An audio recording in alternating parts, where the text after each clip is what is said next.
Ինչի սրա մասին ոչ մեկ չի խոսում, այդ շատ ակտուալ խնդիր է։ Խոսքը գողության մասին է, այս պատմությունն էլ երկկողմանի է։ Կարծում եմ շատ քիչ մարդիկ կան, որ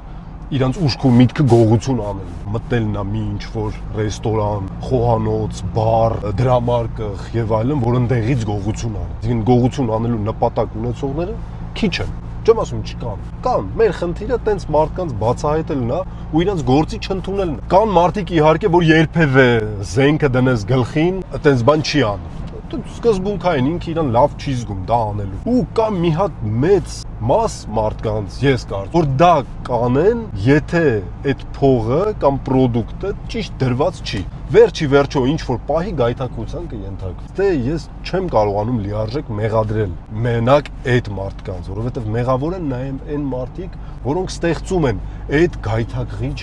պայմաններ։ Բացի դրանից, պայմաններ ստեղծում են նաև շատ բիզնեսի սեփականատերեր կամ տնօրեններ իրանց առհասարակ մոտեցումով։ Եթե կներես մի միջավայրում ոչ հարգանք կա, ցանկացած պահի տնօրենը կարա գա վրեդ տենց մուննատ գա, գորգրա, անձ վիրավորի, դու ոչ մի բարոյական սահմանափակում չես ունենում գայթակղությանը չտրվելու։ Թքած ունես ամեն ինչի վրա։ Այս էլ մյուս դեպքն է, երբ որ ես կարծում եմ, որ պատճառը սիստեմն է կամ կառավարումն է, որ տեղի ունենում գողություն։